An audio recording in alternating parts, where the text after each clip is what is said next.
El Vaticano fundó el Islam. Amados hermanos en la dispersión. Hoy tocaré el tema el cómo un ex sacerdote católico cuenta la historia de cómo el Vaticano fundó el Islam.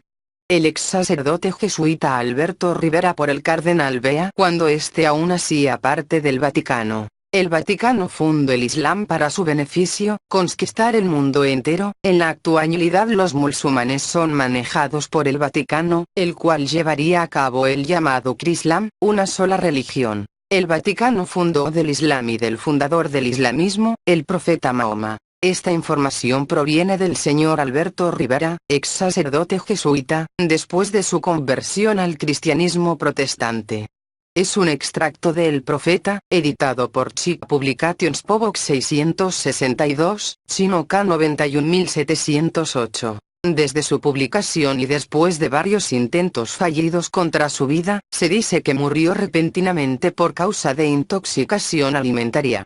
Su testimonio no debe ser silenciado. El Dr. Rivera nos sigue hablando. La destrucción del Templo de Jerusalén, de Nicolás Poussin, 1637. Mayor información e ilustraciones a color de este y otros materiales relacionados se encuentran disponibles para ver y comprar en www.chosinglife.net/islam.htm. El profeta Mahoma, un jesuita cardenal de nombre Agustín Bea, me hizo ver cómo los católicos romanos deseaban desesperadamente a Jerusalén a finales de la tercera centuria a causa de su significado religioso y de su estratégica localización. La ciudad santa era considerada como un invaluable tesoro. Entonces debía desarrollarse un plan para convertir a Jerusalén en una ciudad católica romana.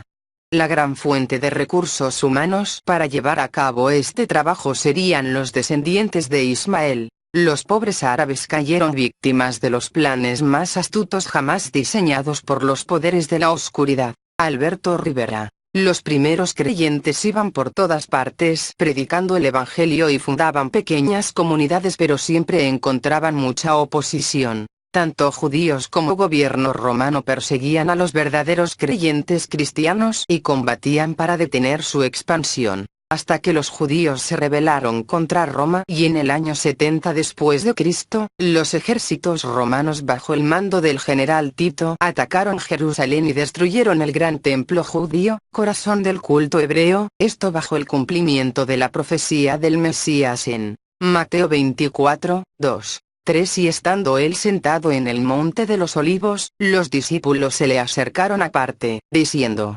Dinos, ¿cuándo serán estas cosas, y qué señal habrá de tu venida, y del fin del siglo? 4. Respondiendo él, les dijo: Mirad que nadie os engañe.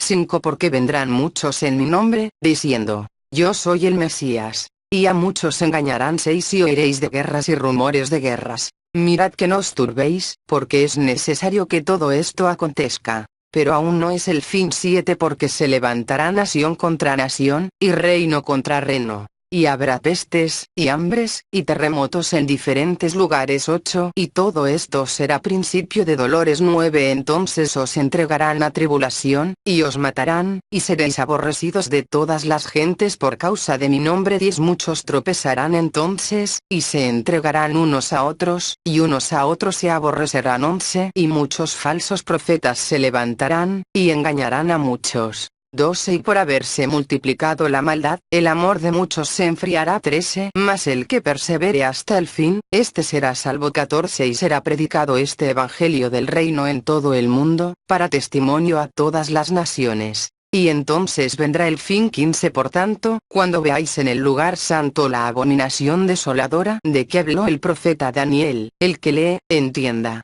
Sobre este santo lugar, donde antes se encontraba el templo, la mezquita del Domo de la Roca se convertía así en el segundo lugar más sagrado de la fe islámica. Se acercaban vientos de cambio, corrupción, apatía, codicia, crueldad, perversión y rebelión carcomían al imperio romano.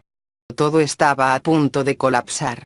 La persecución contra los creyentes era inútil ya que ellos continuaban entregando sus vidas al evangelio del Mesías judío. La única forma en que Satán podía detener este impulso era creando un falso cristianismo para destruir la obra de Yahweh. La solución estaba en Roma.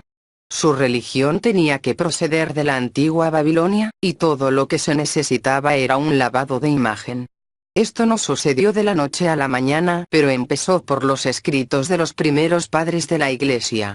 Fue a través de estos escritos que una nueva religión empezaría a consolidarse. La estatua de Júpiter en Roma fue posteriormente reemplazada por la de San Pedro y la de Venus, por la Virgen María. El sitio escogido como su sede se situaba en una de las 7 colinas, llamada Vaticanus. Vaticanus, en latín, se define como centro de agorería, centro de adivinaciones.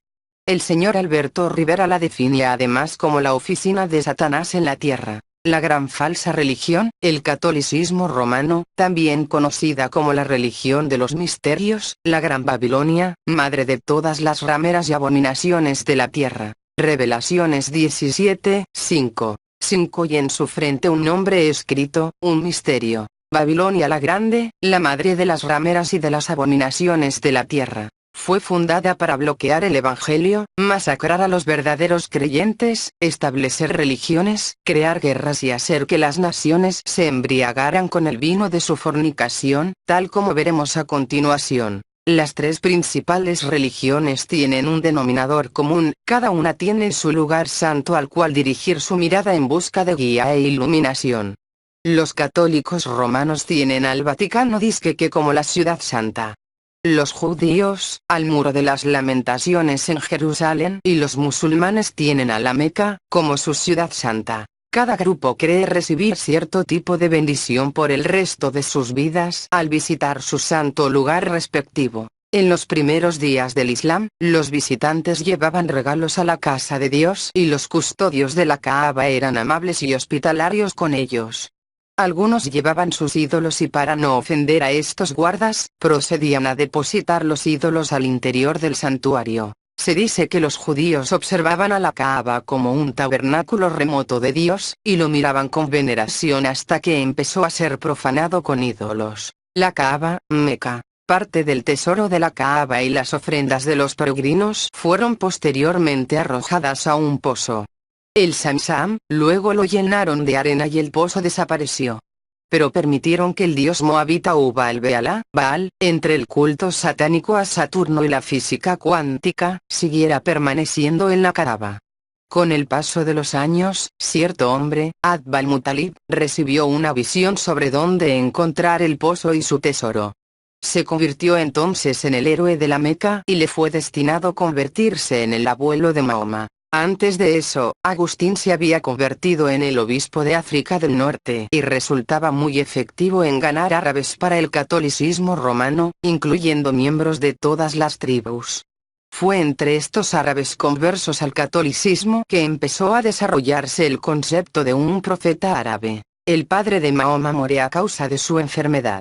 Las grandes familias árabes en lugares como la Meca, enviaban a sus hijos varones al desierto para ser educados y puestos al cuidado de tribus beduinas, evitando así las plagas de las ciudades. Tiempo después, también murieron su madre y abuelo.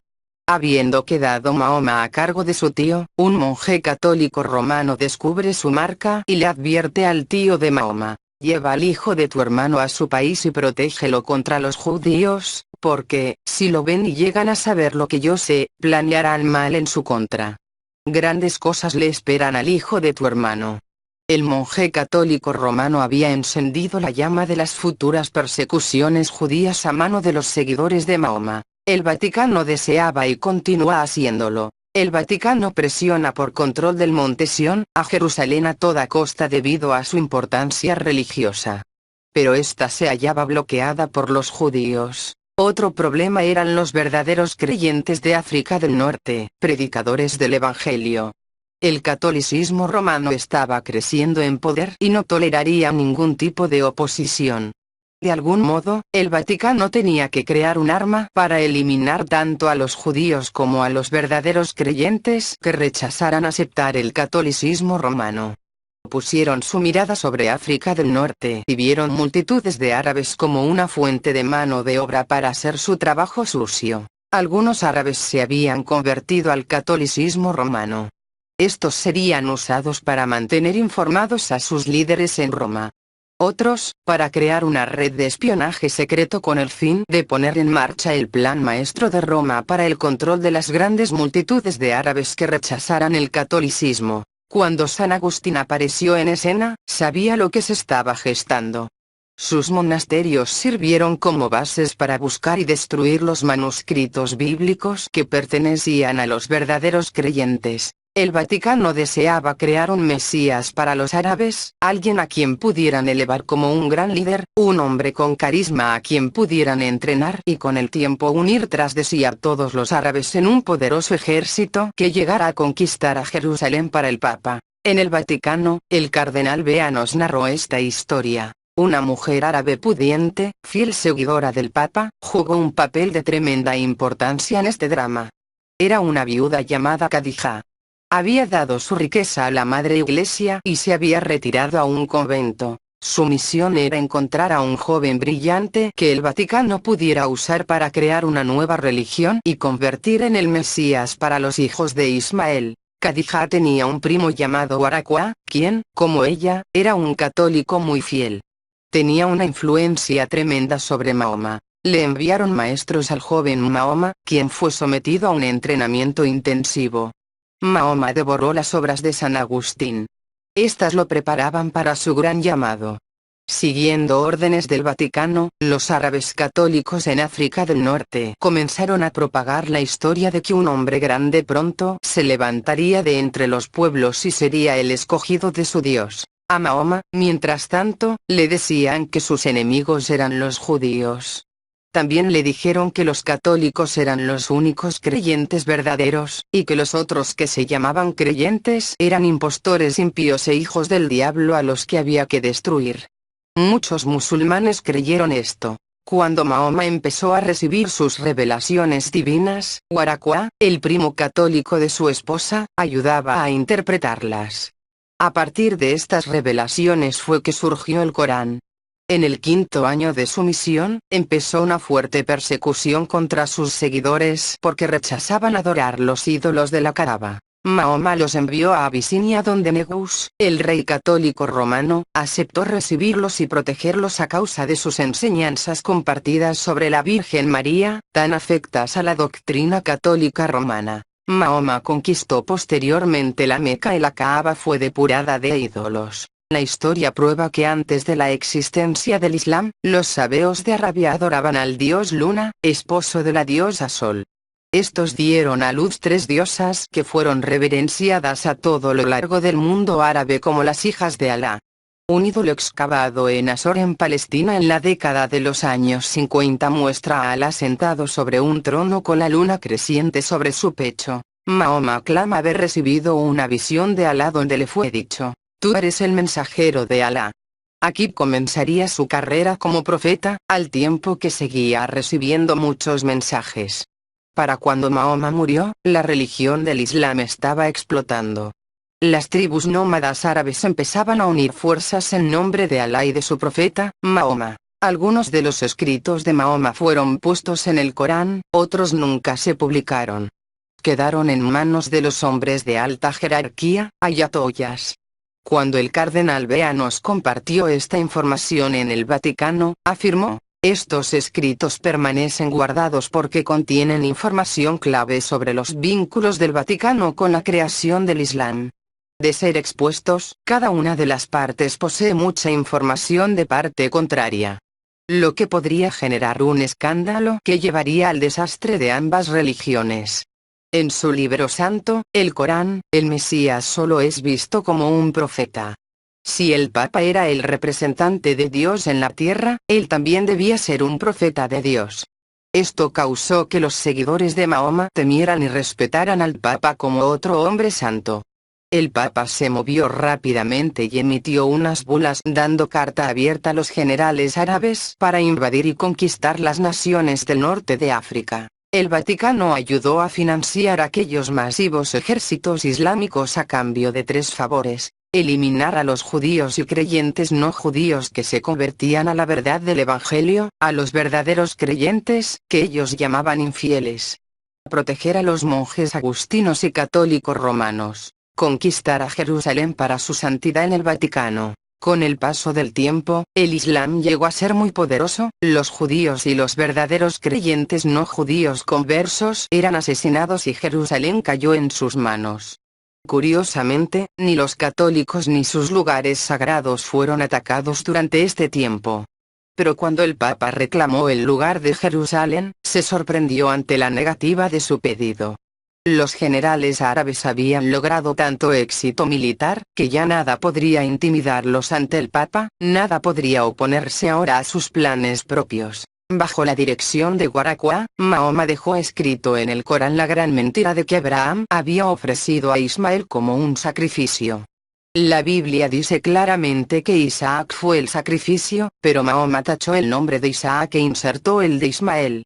Como resultado de esto y de la visión de Mahoma, los musulmanes fieles construyeron una mezquita, la cúpula de la roca, en honor a Ismael, en el mismo lugar del templo judío que había sido destruido en 70 después de Cristo, convirtiendo a Jerusalén en el segundo lugar santo más importante para la fe del Islam. ¿Cómo podían darle al Papa un lugar tan santo sin causar una rebelión? El Papa percibió que lo que había creado estaba fuera de control cuando se enteró de que los musulmanes estaban llamando infiel a su santidad. Los generales musulmanes estaban determinados a conquistar el mundo para Alá y fijaron sus ojos en Europa. Los embajadores islámicos se acercaron al Papa en el Vaticano y le pidieron bulas papales para invadir países europeos. El Vaticano estaba furioso. La guerra era inevitable. Los poderes temporales y el control del mundo pertenecían al Papa. A este ni se le ocurriría compartirlo con aquellos a quienes él consideraba como impíos. El Domo de la Roca. El Papa reunió sus ejércitos y los llamó cruzados para evitar que los hijos de Ismael conquistaran la Europa católica. Las cruzadas duraron siglos y Jerusalén se escurrió de entre las manos del Papa. Turquía cayó, y España y Portugal también fueron invadidas por las fuerzas islámicas. En Portugal, le pusieron Fátima a una aldea en las montañas en honor de la hija de Mahoma. Y jamás se imaginaron que llegaría a ser tan famosa en el mundo entero. Años después, cuando los ejércitos musulmanes estaban aprestados en las islas de Sardinia y Córcega para invadir Italia, se presentó un serio problema. Los generales islámicos percibieron que se habían extendido demasiado. Era hora de negociar la paz. Uno de los negociadores fue Francisco de Asís. El resultado de las negociaciones fue que a los musulmanes se les permitió ocupar Turquía en un mundo cristiano y a los católicos se les permitió ocupar Libia en el mundo árabe. También se acordó que los musulmanes podrían construir mezquitas en los países católicos sin interferencias siempre que el catolicismo pudiera florecer en países árabes. El cardenal Bea nos dijo que los musulmanes y los católicos acordaron bloquear y destruir a sus enemigos mutuos, los misioneros creyentes de los creyentes bíblicos. A través de estos concordatos, Satán les bloqueó el acceso a las escrituras y a la verdad sobre los hijos de Ismael. Toda la comunidad islámica ve a los misioneros creyentes como diablos que van a envenenar o destruir a los hijos de Alá. Esto explica por qué años de ministerio infructuoso en dichos países. El Vaticano también desplegó una campaña de odio entre los árabes musulmanes y los judíos. Antes de esto, ambos pueblos coexistían pacíficamente. Se mantuvo un control firme sobre los musulmanes, desde el ayatolá hasta el sacerdote, el monje y la monja islámica. El siguiente paso era controlar el Islam. En 1910, Portugal se estaba haciendo socialista. En todas partes, aparecían banderas rojas. La Iglesia Católica enfrentaba allí un problema grande. Cada vez mayor de ciudadanos se manifestaba en contra de la Iglesia. Los jesuitas querían involucrar a Rusia y la ubicación de esta visión en Fátima podría jugar un papel importante en acercar el Islam a la Madre Iglesia. En 1917, la supuesta aparición la Virgen en Fátima, conocida como Madre de Dios, fue un tremendo éxito, y una desbordante multitud la vio. Como resultado, los socialistas de Portugal sufrieron una gran derrota. Los católicos alrededor del mundo comenzaron a orar por la conversión de Rusia. y los jesuitas inventaron las novenas de Fátima, las cuales podían hacerse a través de África del Norte, propagando buenas relaciones públicas ante el mundo islámico. Los árabes creían que estaban honrando a la hija de Mahoma, precisamente lo que los jesuitas querían que creyeran. Como resultado directo de la visión de Fátima, el Papa Pío II ordenó a su ejército nazi a aplastar a Rusia y la religión ortodoxa y hacer católica a Rusia. Unos pocos años después de perder la Segunda Guerra Mundial, el Papa Pío II se sorprendió al mundo con su visión falsa del sol danzante para mantener a Fátima en los periódicos. Fue todo un fantástico show religioso y el mundo entero se lo tragó. No sorprende que el Papa Pío fue el único que lo vio. Como consecuencia, un grupo de seguidores de todo el mundo llegó a convertirse en un ejército azul de millones de católicos fieles dispuestos a morir por su Santa Virgen. Pero aún no hemos visto todo. Los jesuitas tenían a su Virgen programada para aparecer 4 o 5 veces en China, en Rusia, y algunas grandes apariciones en Estados Unidos. ¿Qué tiene que ver esto con el Islam?